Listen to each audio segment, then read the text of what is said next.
So, what does it mean to wrangle your creatives? Um, why are you trying to like constrain them? Why are you trying to keep them in one spot to restrict them from being creative, from doing what you need them to do in order to make a successful franchise? Um, well, honestly, you're not trying to restrict them from doing what they need to do. You're trying to keep them from doing the bad things. You're trying to look at their personalities and make sure they don't go down all the bad paths, the negatives, and their vices that they tend to go on. For this, we're going to take two examples, one for Taika Waititi and one for Dave Filoni. So for Taika Waititi to start with, most people should know him as Thor Ragnarok and Thor Love and Thunder. And in these two, there's vastly different receptions. Ragnarok was received very well, Love and Thunder, not so much. And what happened here was in Thor Ragnarok, Taika Waititi had oversight, basically. Someone was watching him and making sure that he stayed on track, the plot stayed consistent, and he didn't make a joke out of literally every scene. But as he is quippy, he's good with comedy. Uh, it was a very fun movie. It was very bright, very colorful, a lot of high contrast, and things rolled very well. This gave him a lot of freedom in Love and Thunder, but what it ended up doing as a side effect was removing that oversight. Now, all of a sudden, with people not seeing what he's doing, not looking over and going over his shoulder and saying, hey, that's not a good thing, you shouldn't do that, or is this really relevant to the plot? Love and Thunder ends up with a situation where there is not a single serious scene because Taika loves to make jokes. So you have no seriousness, everything gets weird, and then you end up with a final fight scene where a bunch of kids are taking down monsters that were killing gods. Like, they were killing the Asgardians, and these kids are just like, oh, we have Thor's power now, but like, I'm gonna dance and kill someone with a key. It's a ridiculous scene. But there was no. The thing is Taika, there was no one there to stop him from doing that. He had too much freedom. So his vices took over. And this is a consistent situation with most creative personalities. They have things they're excellent at. You never want to tell Taika don't make a comedy, like don't make jokes, because that's kind of his bread and butter. He's excellent at it. But at the same time, you want to make sure that he puts in serious scenes. So you're in there to mitigate the damage. Um, Now let's go to Dave Filoni. So for Dave Filoni, he has a slow startup, and he loves his characters too much. And that second one seems very counterintuitive. We'll get to it. But his slow startup results in kind of slower season ones. If you take a look at this, it's kind of like he worked on Avatar: The Last Airbender, there was Star Wars: The Clone Wars, and then he worked on Star Wars Rebels and whatnot. And in all three of them, kind of the first season is typically the slowest, the weakest. I do recognize he had the least control over in Avatar, but like season one of Star Wars: The Clone Wars, Ahsoka was effectively hated. By the end of season 6, she was, if not the most beloved character in Star Wars, one of the most beloved characters in Star Wars.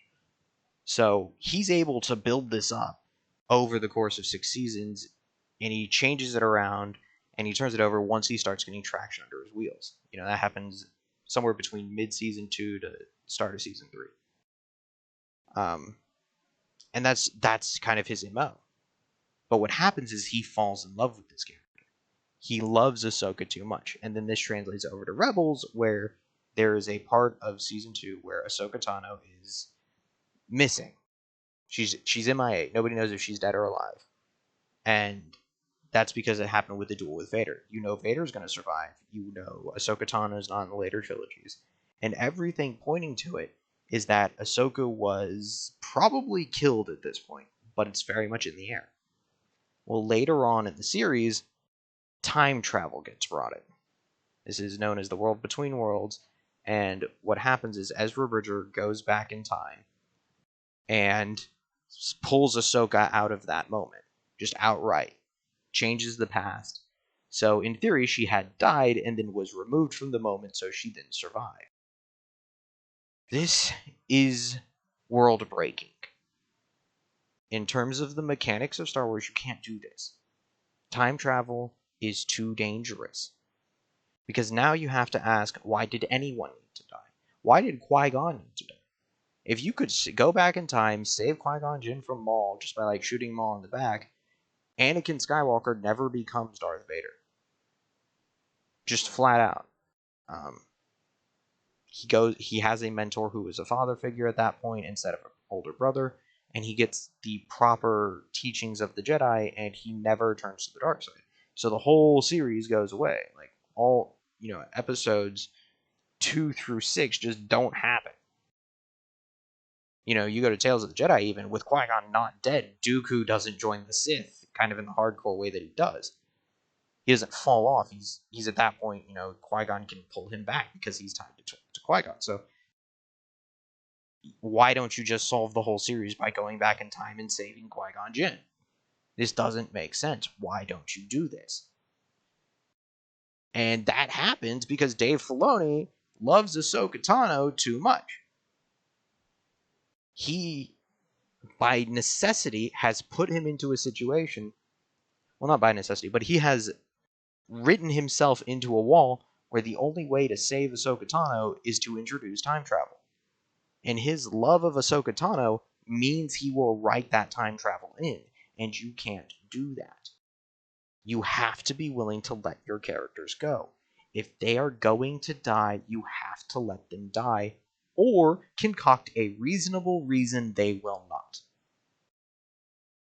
There are things you can do on Malachor without bringing other people in where Ahsoka Tano lives.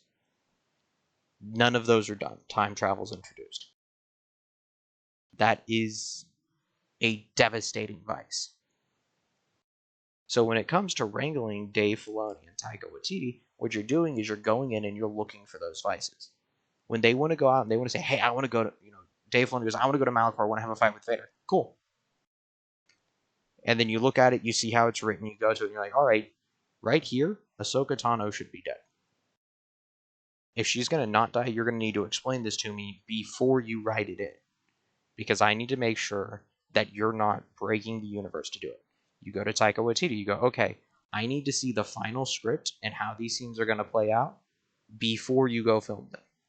You can add a couple of jokes, but if you're making major plot changes, I need to know about them ahead of time.